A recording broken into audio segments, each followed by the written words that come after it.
Douglas Bickford, May 25th, 2021. It's 5:04 a.m. here in Klamath Falls, Oregon, my hometown. I am so excited. I got to move back to my hometown. And I'm teaching self-esteem on YouTube, okay? It's a very, very simple process. It's called mirror therapy. All you got to do to attain self-esteem is go to the mirror right now, look at yourself in the mirror, and say, I love you. That's it. Now, you can add to that. You can say, here's what I say: I love you, Douglas Bickford. You are worthy to be loved. You are worthy to love. You are a good father. You are a good grandfather. You're a good husband. All good things are coming to you, Douglas Bickford. And Douglas, I will not live in the past in guilt. I will not live in the future in anxiety. I will live in the now. I take responsibility for all the pain I have caused through my 65 years up to this point right now. And it's 5:04 a.m. on the 25th of May, right? I take all responsibility for every pain, everything I've done that has caused pain to another person or to another animal, to an animal. I take responsibility for that. I accept it. I will not make the same mistake twice, again, ever. I accept and acknowledge and don't deny my past sexual, emotional, physical abuse by whoever it may have been. all the way up to this point in my life. Today, right now, a new day. I'm starting a new day. Okay. I will not mask any pain that I've received up to this point with alcohol, sex, drugs, TV, radios, newspapers, religion, another person, material possessions, a new car, a new boat, a new motorcycle, a new house, more shoes, a good dinner at a restaurant. I could go on and on how people mask their pain. Okay. Television is huge. Okay. You go turn on the TV and it makes you feel better. And that's what they want you to do. Television is very evil. Turn it off. Okay. Don't watch it. Don't listen to radios in your cars either. Anyway, so I say all that. I am full of God's goodness. I am full of love. I will not do bad things. I will not criticize, judge another person. I will never hurt an animal. They're innocent. Okay. Uh, you can go on and on what good things you can say in the mirror. It's called mirror therapy and it works. And it came out of the book, The Portable Therapist by Susanna McMahon, which I'm going to read another chapter out of. And just that one concept came out of this book. But I added all the other stuff to say in the mirror to yourself because mirror therapy is very, very healing. Okay. And do you know why that is? You can't lie to yourself in the mirror. So the first time you say, I love you in the mirror, you're going to, oh, I can't do it. And you won't do it because you feel like you can't do it, but you can make the choice and do it anyway. Okay. Say, I love you in the mirror, no matter how you feel.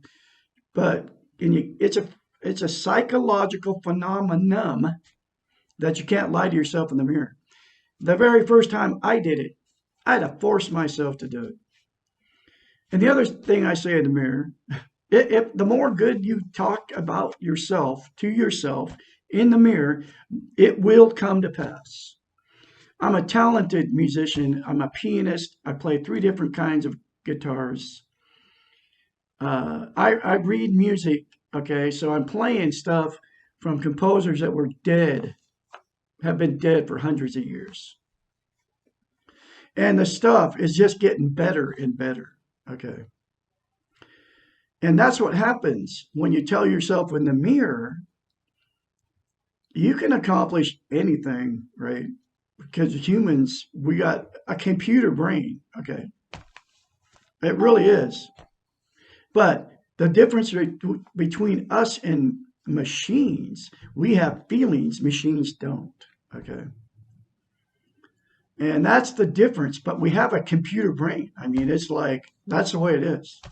You analyze, you do everything a computer does.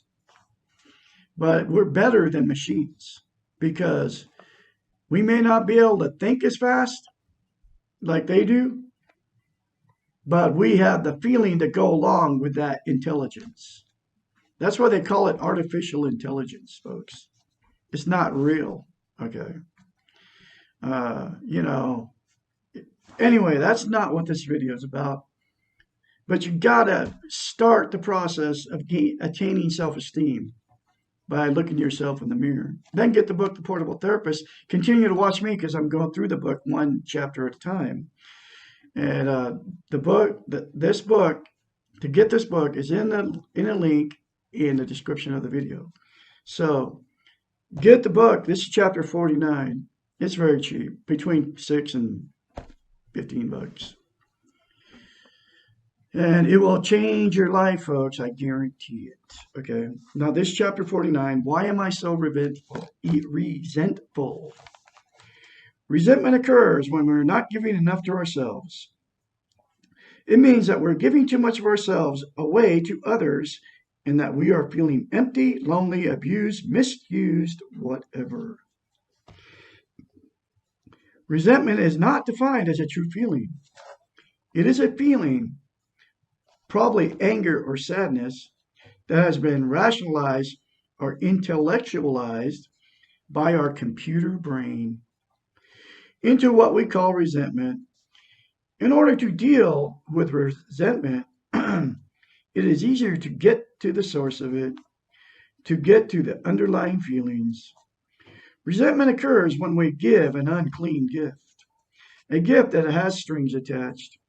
For example, we give something, our time, our energy, or maybe a tangible thing that we do not really want to give or that we are giving for a reason.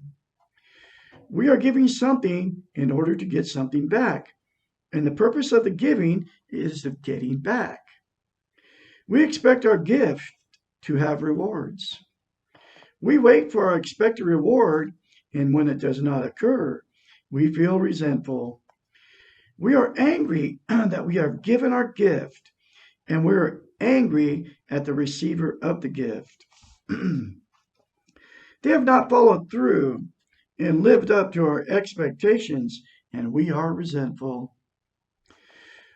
We would like to take our gift back. Resentment can only occur when you are not taking care of yourself.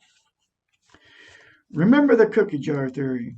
If you only bake cookies for others and never bake cookies for yourself, you will feel resentment when others eat your cookies. You will not feel resentful if you're filling your own needs. Before you give a gift to someone else, give a gift to yourself. Take care of your own needs first, and then your gifts will be clean.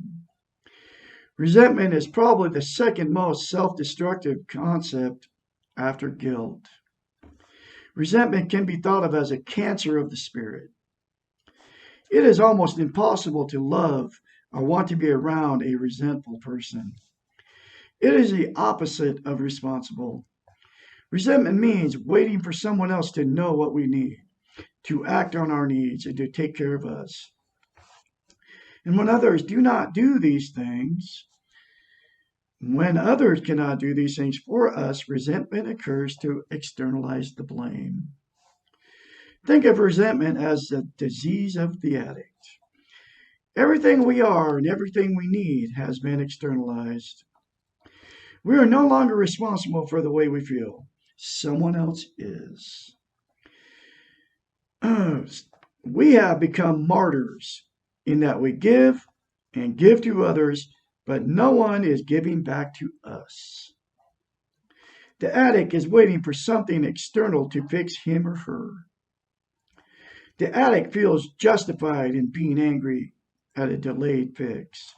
The addict feels justified in blaming the external world for his or her problems.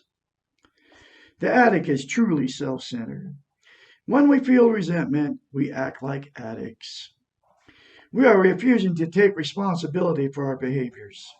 The gifts we give to others are too costly. They are manipulative and demand a much higher gift back. If you are resentful, begin to change by focusing on what you need rather than what you are giving. Take care of your own needs. Try stop being angry because others do not know what you need or do not give it to you.